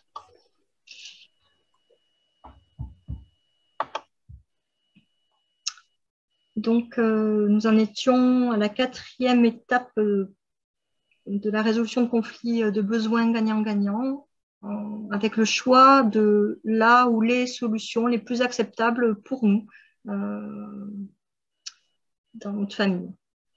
Donc, voilà, avec la question à se poser, parce que parfois on s'éloigne des besoins qui avaient émergé. Donc, se dire est-ce que ça répond, est-ce que ça permet de résoudre notre problème, nos problèmes. Et donc, voilà, on peut retourner du coup sur les solutions et puis sur les 6 premières déjà tomber d'accord sur voilà. Bien dessus. Ok. Donc, si je comprends bien, si on fait un point, on va à la fois mettre en place un temps pour manger en ville avec toi ou papa ou moi ou les deux selon les moments. Et puis une fois par semaine, on t'amènera à l'équitation. Voilà. On préparera mes gâteaux le dimanche. Voilà, je préparerai un gâteau le dimanche, ça marche. Et puis on prendra un temps pour discuter avec toi après la journée. D'accord. Voilà. Juste un petit débriefing par rapport à la situation. Il y a aussi l'idée que son comportement nous pose problème dans certaines situations, le comportement de Sacha en tant que parent. Et donc, des solutions comme prendre un temps pour discuter et réparer quand ça va trop loin dans les mots qu'on se dit, c'est une option qui va être importante à aborder dans la résolution de conflits gagnant-gagnant pour que les besoins du parent soient aussi entendus. Voilà. C'est-à-dire que les solutions retenues doivent permettre d'entendre les besoins de part et d'autre.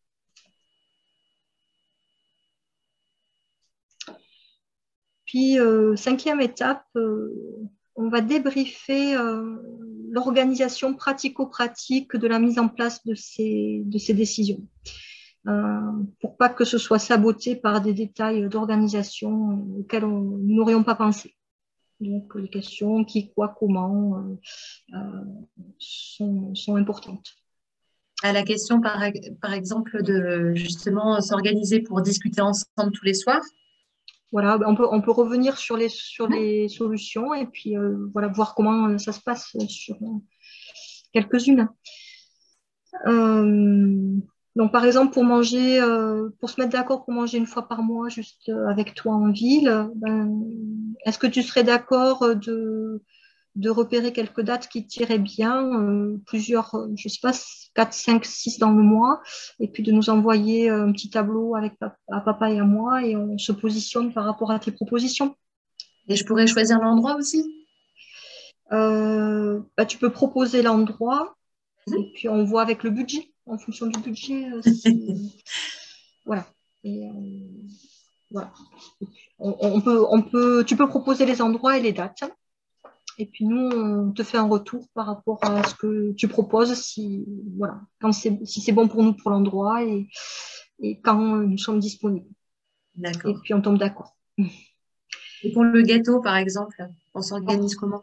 Ben, en fait, c'est moi qui gère les courses, donc voilà, si c'est papa qui va, je lui ferai la liste, et puis je prépare le gâteau le dimanche, je le mets dans le frigo, et puis voilà. Et puis si tu veux changer de gâteau, il faut que tu nous dises ça, comme on fait les courses le jeudi, il faut que tu nous dises ça avant le jeudi, sinon ce sera la semaine d'après pour le changement de gâteau. Ça Ça marche. marche. Ok. Voilà, donc ça, ce sont des petites choses importantes pour voilà, optimiser la réussite de la mise en place des décisions. Et puis, oui, une clé, c'est de penser à prendre des notes, voilà, pour pas oublier quand on va s'en reparler. Et puis aussi, ça peut être de vérifier que chacun a bien compris et s'engage à appliquer la décision. Un contrat oral. Sixième et dernière étape, nous allons revisiter et évaluer les décisions que nous avons prises quelques temps après. On se prend un petit moment pour se dire, bon, est-ce que ça a fonctionné? Ce qui va être important, si on est mi-figue, mi-raisin, ça va être d'aller regarder qu'est-ce qui a marché. Qu'est-ce qu'on peut reprendre pour une prochaine fois? Voilà, de s'appuyer aussi là-dessus. Même si il y a besoin de refaire le processus, on peut quand même aller voir qu'est-ce qu'on garde.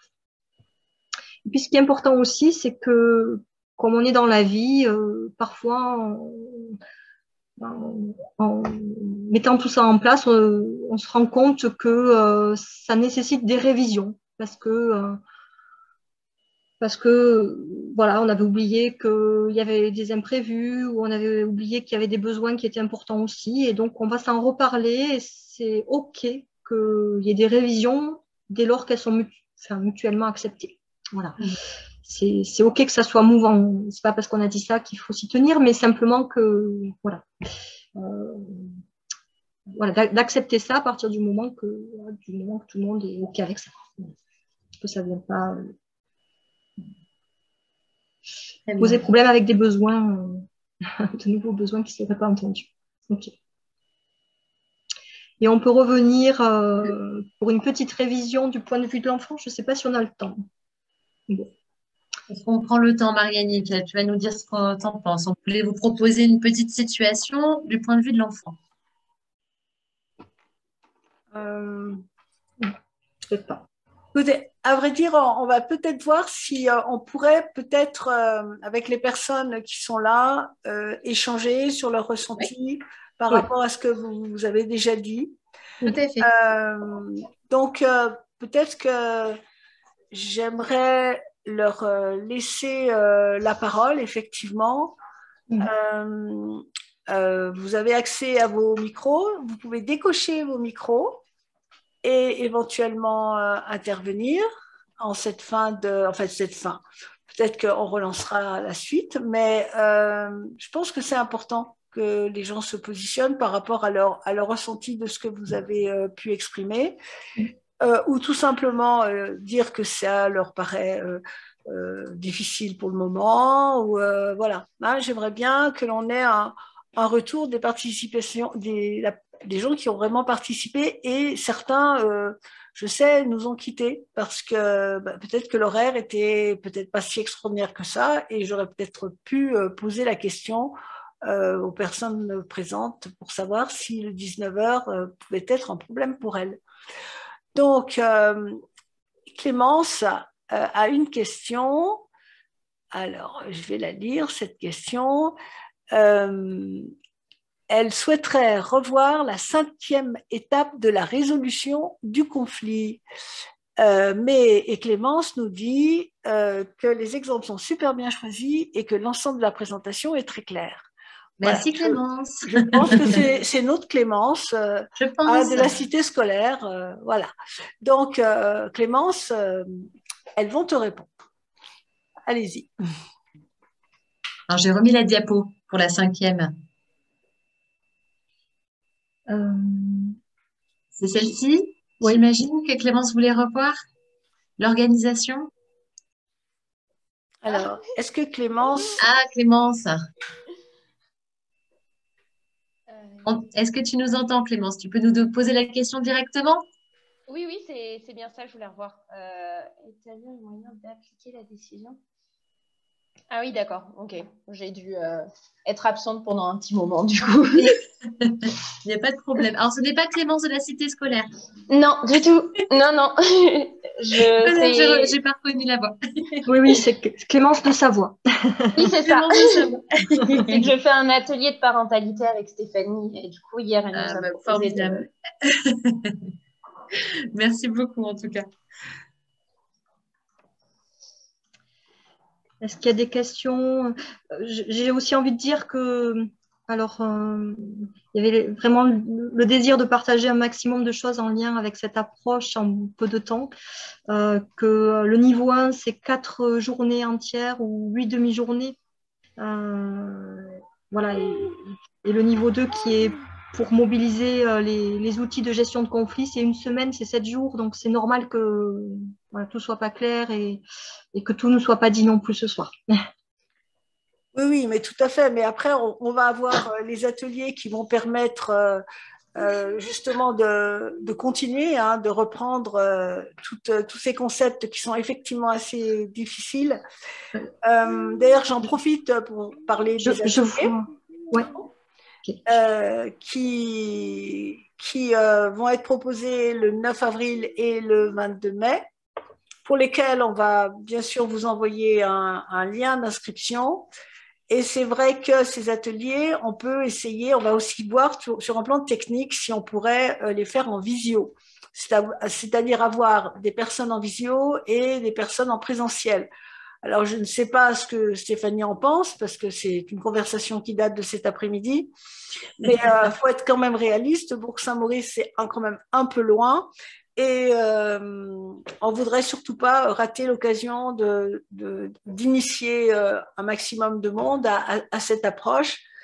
Et peut-être que ça pourrait être envisageable. En tout cas, on va vraiment y réfléchir. Alors, je peux juste me positionner par rapport à ça. Oui. Ce qui m'est arrivé, c'est d'animer des cafés de parents à la fois en présentiel et à la fois en distanciel.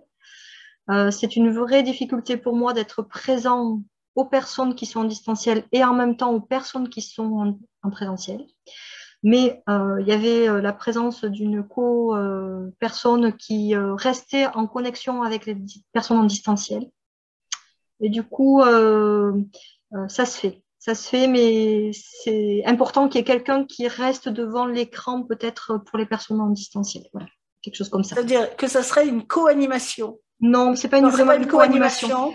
Mais c'est une personne qui va pouvoir relever des questions s'il y a des questions à certains moments. Et du coup, on rebascule sur le distanciel. Et tout le monde voit, on fait grand écran, on peut mettre même un diaporama, enfin, on peut projeter même. Mais simplement que c'est difficile de rester focus à la fois sur un écran et à la fois avec les personnes qui sont là. Donc, c'est intéressant qu'il y ait une personne qui reste devant l'écran pour saisir ce qui se passe aussi au niveau de l'écran. Et pour m'interpeller. Je ne sais pas si c'est clair, mais voilà. Oui. J'ai une question dans le chat qui m'a été envoyée directement, qui était comment faire si le parent ou l'enfant est excédé et dépasse les bornes. Ok. Alors, très souvent, ce n'est pas le moment où on va discuter. Donc, ça dépend déjà de l'âge de l'enfant. Il y a à la fois la nécessité de dire stop quand ça dépasse les bornes. On dit stop, on arrête et on en reparle après. À l'adolescence, en tout cas, c'est important que les jeunes puissent redescendre. D'ailleurs, nous aussi, en tant que parents, c'est important qu'on puisse redescendre par moment, quand on est monté dans le rouge plus. C'est vrai à tout âge. Mais avec les tout petits, on ne va pas les laisser tout seuls.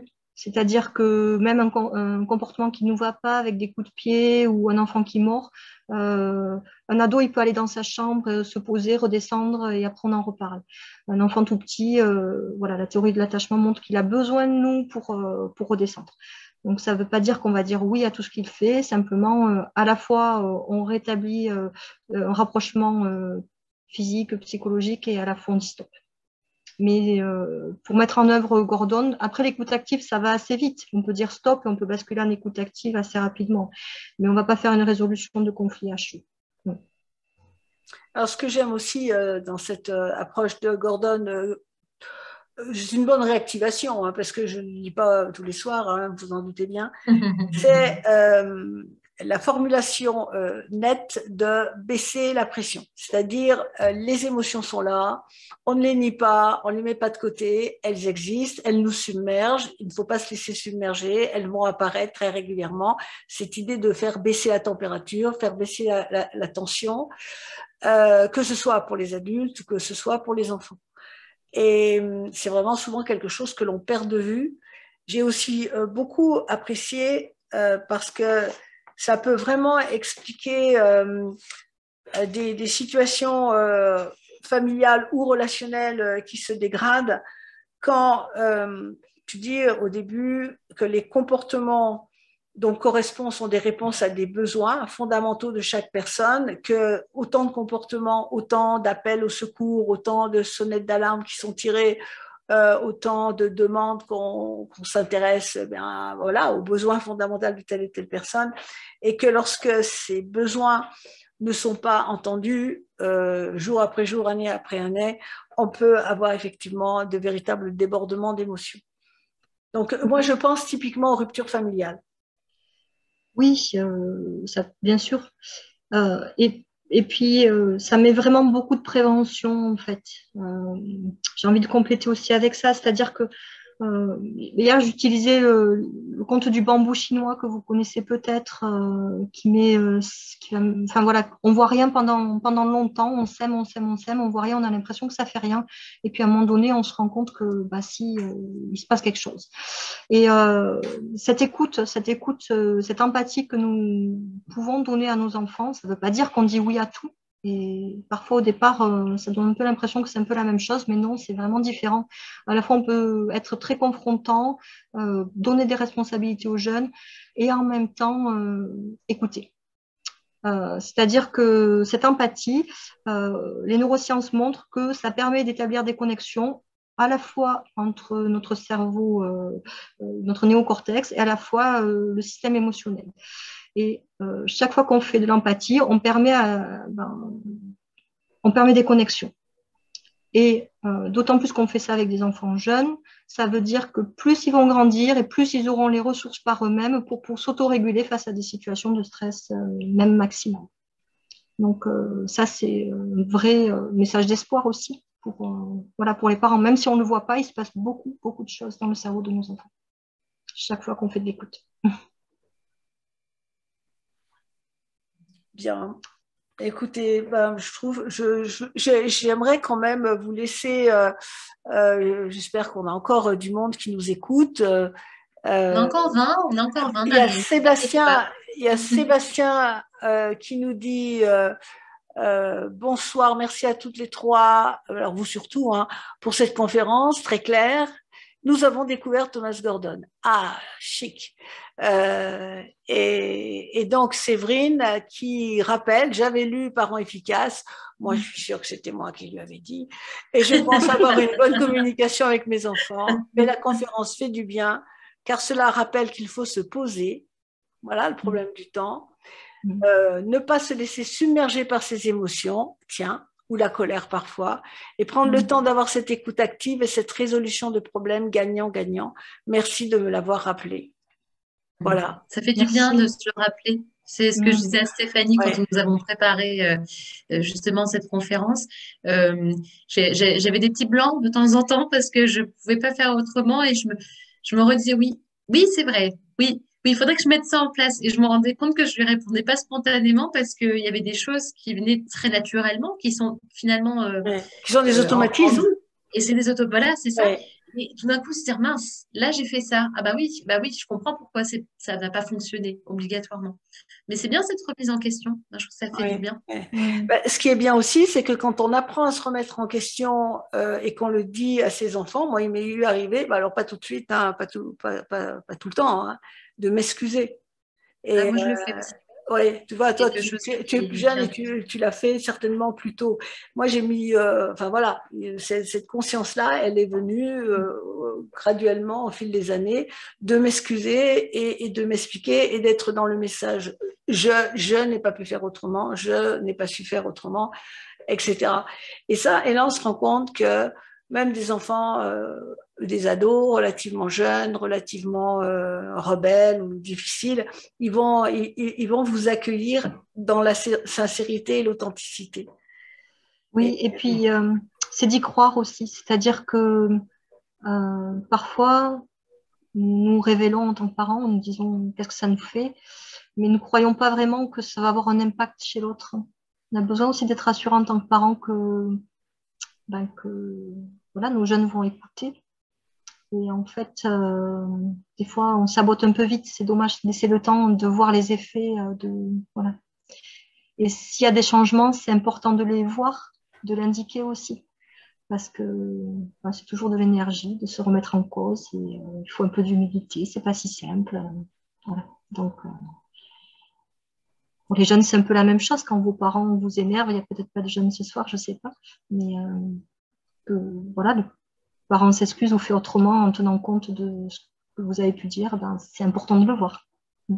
On J'espère a vraiment que... Isabelle qui m'a envoyé un petit message pour remercier pour la question qu'elle avait posée, la réponse qu'elle a reçue. Il y a Anne-Laure qui nous remercie aussi pour la soirée. Voilà, donc les gens s'en vont un petit peu, mais je pense qu'on a des retours Oui, positifs. oui.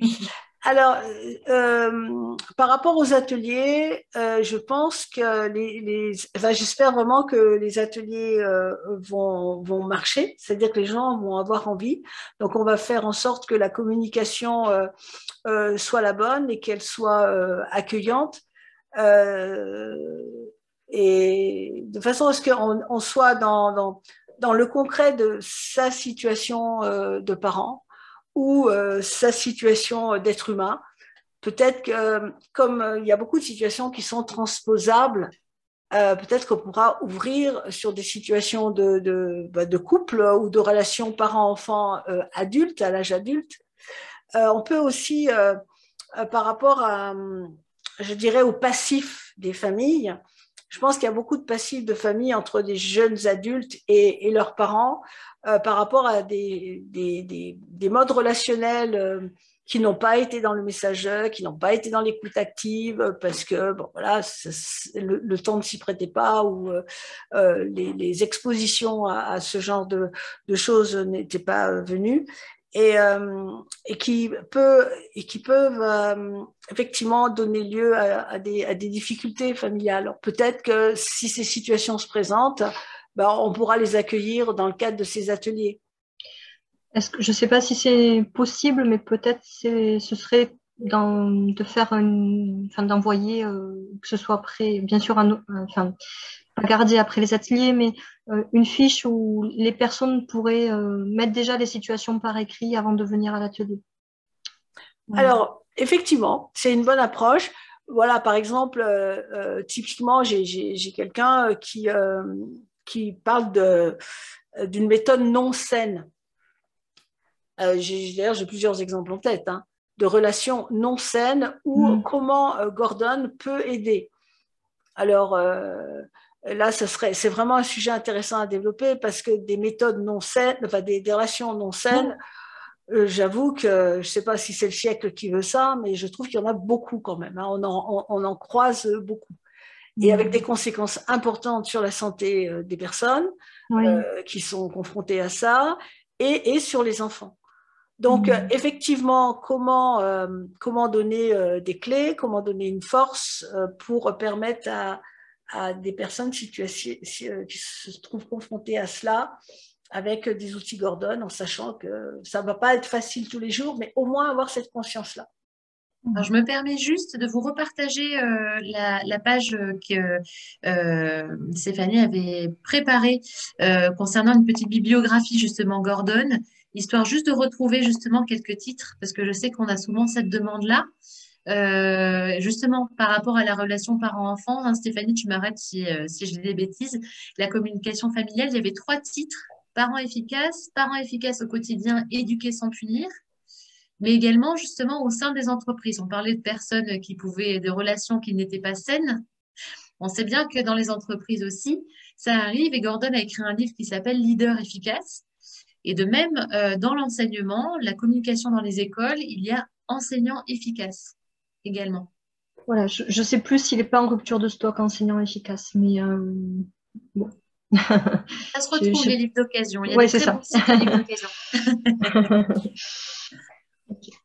Bien, alors, j'ai quand même un petit peu l'impression que le temps a passé. Oui. Peut-être que votre page, votre dernière diapo, est-ce que vous voulez nous la partager ou on se la garde pour un atelier ou, on est encore 19 en fait en scène. Donc, moi, c'est avec plaisir. Qu'en pensez-vous? Comment sentez-vous les choses? Stéphanie. Moi, ça dépend vraiment des personnes qui sont là aussi et des contraintes qu'elles ont. Voilà. Je ne sais pas si c'est. On peut les garder pour les ateliers aussi. C'est des choses Voilà, c'est qui, pour ça que il y aura le Oui. point, il y aura le ça point de peut vue être des enfants. Voilà, ça sera intéressant, important. hein. On a le point de vue des enfants qui sera abordé également, et c'était justement des exemples dont on pouvait en bonus vous parler, c'était ça. Et voilà, le point de vue de l'enfant va finalement, on va développer la chose de la même manière, avec les mêmes outils. Et c'est vrai que c'est très intéressant de se rendre compte que ça marche dans ce sens-là aussi. Oui, puis il y a aussi toute la partie de gestion de conflits de valeurs qui n'a pas été abordée ce soir, où on fait un pas de côté par rapport au conflit de besoins. C'est un peu différent. On va mobiliser des outils qui sont encore gordoniens, hein, bien sûr, il en propose, mais il y a plus de risques dans la relation. Donc, voilà. Alors, bon, eh ben, écoutez, on va vous quitter, se quitter en se disant, ben, franchement, merci pour ce travail, hein. On sent que ça a été un Merci beau Stéphanie. réglage. Merci Coralie. Une belle révélation pour Coralie. Il y a une chose que je voudrais dire et qui est quand même très important. Alors déjà, le replay, effectivement, on a décidé de faire nos replays, de proposer nos replays à nos adhérents.